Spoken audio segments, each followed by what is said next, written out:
la statue des chevaux pour les charges énergétiques. C'est-à-dire la statue des chevaux qui réside au Congo-Brazzaville précisément pour puiser les charges énergétiques de la population. Je vais répondre à une question qui m'a été posée. Depuis un moment, je pense que le peuple s'éveille quand même.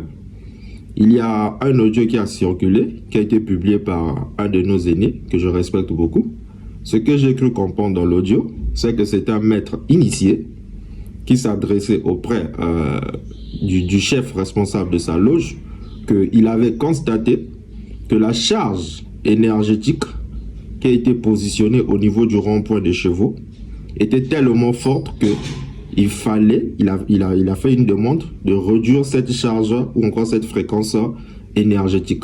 Sinon, que cette fréquence était tellement... C'est-à-dire, ils ont pris la fréquence énergétique de toute une cité, ils ont positionné ça au niveau du rond-point des chevaux.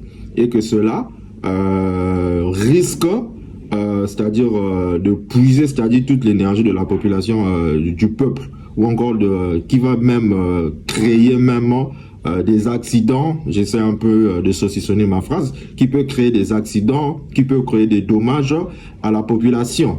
Vous savez, quand je vous dis parfois certaines choses, les gens se disent que le petit là, il n'a rien à faire.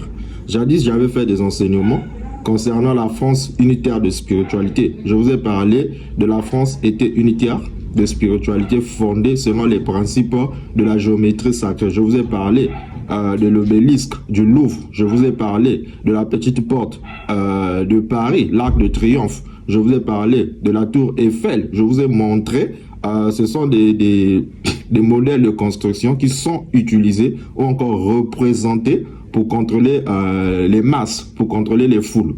Bon, cette fois-ci, nous sommes dans ma terre, le Congo d'Yantotila. Ce que vous devez comprendre d'abord, c'est quoi? Lorsque vous voyez le globe terrestre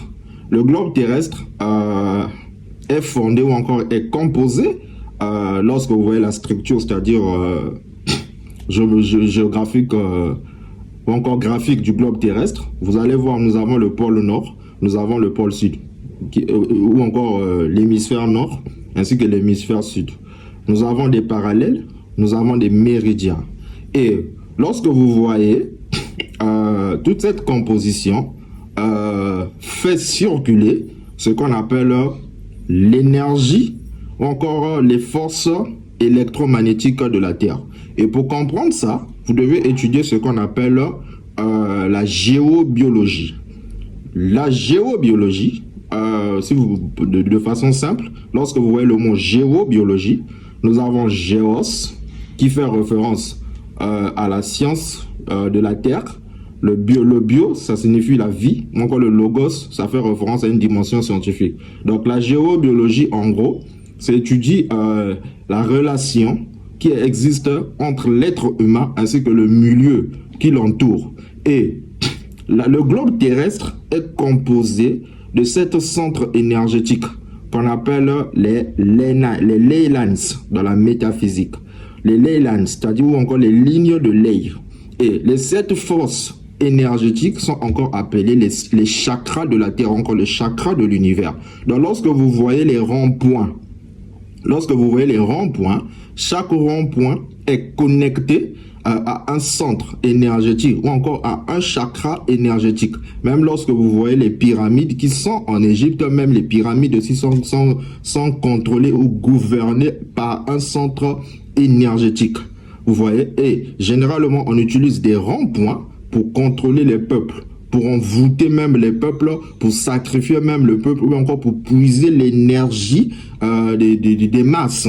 Donc c'est ça, au fait, cette science ne se passe à travers la géobiologie, à travers les leylands. D'où cette audio, moi, ça ne m'étonne pas.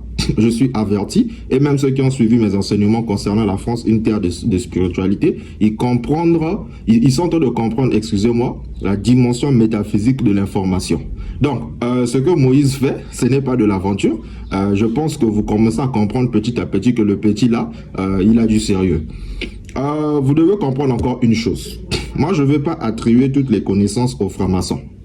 Ah oui, vous devez étudier l'histoire des peuples Congo, parce que les peuples Congo, jadis, furent les maîtres de la géométrie sacrée. Je réitère, les peuples Congo furent les maîtres de la géométrie sacrée. Et je ne fais pas simplement une déclaration, je veux aussi rentrer à travers les articles scientifiques, je veux vous démontrer que les Congos furent les maîtres de la géométrie sacrée. Parce que les Congos que vous voyez là, si vous étudiez l'exil bantou, vous allez même voir, les Congos sont passés par le Zimbabwe. Les Congos, ils avaient la maîtrise de ce qu'on appelle de la pierre. Ils avaient la maîtrise de la géométrie sacrée à base 5 et à base 10. Les Congos, ils ont construit les temples de prière qui existaient au Zimbabwe, c'est-à-dire le Nzimba Diadimbwe. C'est ça la signification du mot Zimbabwe. Quand vous écoutez parler de Zimbabwe, c'est le Nzimba Diadimbwe, c'est-à-dire qui signifie temple de prière pour les Bénin Congo. Les Bénin Congo sont passés par le Zimbabwe, ils ont construit des temples de prière. Même les temples de prière qui existent au Moyen-Orient, en Chine, au Japon, les temples bouddhistes que vous voyez là, ces temples-là ont été construits à travers, c'est par les Congos. Et je vais vous démontrer ça. Je veux rentrer à travers les articles scientifiques. C'est parce que ce que je vous dis, ce sont des informations que j'avais travaillé il y a longtemps, de façon structurée. Ici, je vais simplement vous donner les flashs. C'est parce que c'est tout un livre que j'avais écrit. Je vous présente simplement des flashs. Vous allez voir, n'oubliez pas, je vous ai dit que la Terre, l'univers est contrôlé par 7 centres énergétiques. Et les pyramides que vous voyez aussi sont alimentées à travers ces centres énergétiques, à travers les ley lines. Donc, nous allons voyager. N'oubliez pas que le Moyen-Orient était peuplé jadis par des Noirs. Et la science nous le démontre. Je prends Runoko Rashidi dans l'histoire millénaire des Africains en Asie, éditorial Monde Global 2005. Il dit quoi? Il dit il ne se contente pas d'affirmer que les Asiatiques viennent d'Afrique. Pour lui, les premières civilisations du Japon, Chine, Angkor, ont été fondées par des Noirs. Runoko Rashidi. Et pour ceux qui sont intéressés par cette histoire, étudiez les 1444 ans de la famille Kongo-Ngumi au Japon, ou encore au Japon, c'est-à-dire au Moyen-Orient. C'est eux qui, c'est-à-dire il y a une famille qui avait la responsabilité de construire les temples de prière au Japon, c'est-à-dire au Japon. Cette famille était appelée la famille Kongo-Ngumi. La question que moi je veux vous appeler, comment se fait-il le nom Congo se retrouve au Japon? Je réitère, il y avait une famille qui avait la responsabilité de construire les temples de prière au Japon, c'est-à-dire les temples bouddhistes. Et ces temples-là étaient construits par une famille. C'est-à-dire c'est une famille qui a voyagé parmi plusieurs décennies. Et cette famille existe jusqu'aujourd'hui. On appelle ça famille Kongo-Ngumi. Comment le nom Congo va se retrouver au niveau du Japon? Vous savez, c'est disponible. Hein? Ils ont construit ce qu'on appelle même, vous allez même voir, on parle de la croisière Congo qui existe au Japon. C'est un navire. Vous allez voir, ce navire est appelé Congo. Étudiez les articles scientifiques, je vous dis toujours. C'est parce que les Congos, vous devez vous réveiller afin de reprendre votre héritage linguistique. Lorsque vous voyez, au fait, c'est-à-dire les Occidentaux, ils ont appelé ça Congo Ngumi, le Ngumi. Il ne s'agit pas du Ngumi, il s'agit du Nkumi. Le Nkumi, c'est-à-dire c'est pour dire 10 dans la langue Congo. Et même en Lingala, on parle du Nkumi. Donc c'était une famille qui avait la maîtrise, une famille Congo qui avait la maîtrise du nombre 10, encore de la géométrie sacrée de à base 10 et à base 5. Vous voyez, ils avaient cette capacité de construire des hôtels de prière pour connecter le 1 à plusieurs, c'est-à-dire le 1 et le 0, le microcosme et le macrocosme, l'être humain à son créateur. Et ceux qui avaient cette capacité, c'était une famille qu'on appelait la famille Congo-Kumi. C'est pas Congo-Ngumi, c'est une mauvaise traduction ou encore une mauvaise locution. Il s'agit de Congo-Kumi. Donc, lorsque vous voyez les peuples Bénin-Congo est un peuple très spirituel. Et même le nom Congo que vous voyez là, c'est un niveau de spiritualité. Lorsqu'une personne devait atteindre un niveau de spiritualité à travers le clan Congo, on lui donnait le nom Congo. Vous voyez? Lorsque vous voyez même pour les chrétiens, Nimrod, il a construit... il voulait toucher le ciel, c'est ce que la Bible présente, mais je vous dis toujours que la Bible est un livre d'ésotérisme, parce que ce que Nimrod avait construit, c'est ce qu'on appelle ça un hôtel de prière pour se connecter avec les forces célestes. Et ce que Nimrod avait fait, ce n'est rien autre que vous voyez aujourd'hui si vous partez en Irak, vous allez voir ce qu'on appelle les ziggourats. Ce ne sont rien autre que des représentations des temples de prière. C'est un peu la même chose aussi avec les pyramides pour connecter les forces terrestres avec des forces célestes ou encore pour connecter l'être humain aux forces supérieures. Donc, comprenez, pour ne pas trop vous emmener dans la géométrie sacrée, comprenez ce que je voulais compléter à travers cette information, c'est que n'attribuez pas toute la connaissance aux francs-maçons, ou encore, j'ai écouté les gens parler de la loge d'Isis, tout ça. Bon, rien que le nom Isis, ça nous renvoie à l'Égypte antique.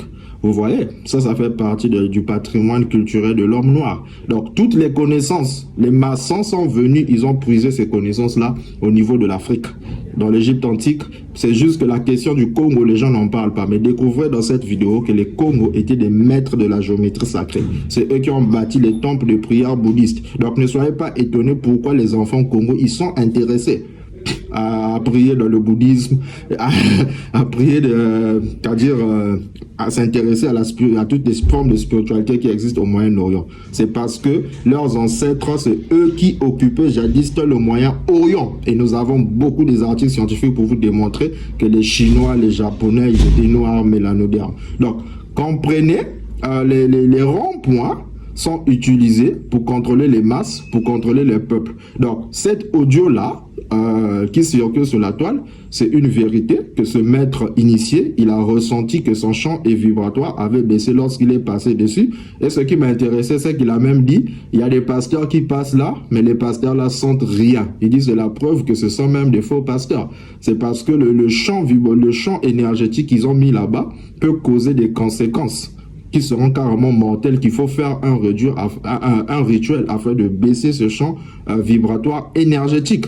Donc, cette vidéo, ça vient encore pour confirmer la dimension métaphysique qui existe à travers, que ça soit la Bible, à travers notre vie. Vous devez comprendre, il y a une dimension métaphysique qui existe. Donc, les ronds-points, même les carrefours, sont utilisés pour contrôler les peuples, pour contrôler les masses. Les gens initiés vont au niveau des ronds-points, vont au niveau des carrefours pour faire des rituels, pour diriger le vent. Il y a même ce qu'on appelle, ils utilisent ce qu'on appelle aussi les toiles d'araignée. Parfois, tu sors de la maison, tu as comme l'impression que tu avais des toiles d'araignée sur ton corps. Oui, ils utilisent ce qu'on appelle le vampirisme énergétique pour puiser l'énergie des gens, pour les contrôler, pour envoûter, pour sacrifier les gens, pour endormir les peuples.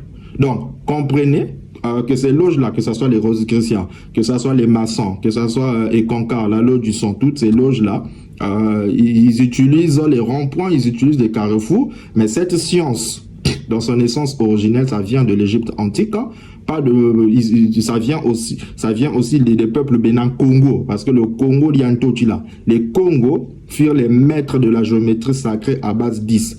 L'article scientifique existe, écrivait famille Congo-Ngoumi. C'était une famille qui existait, qui avait la responsabilité, la charge de construire les temples bouddhistes, les temples de prière. Et ils ont construit ces temples sur base de géométrie sacrée à base 5 et à base 10.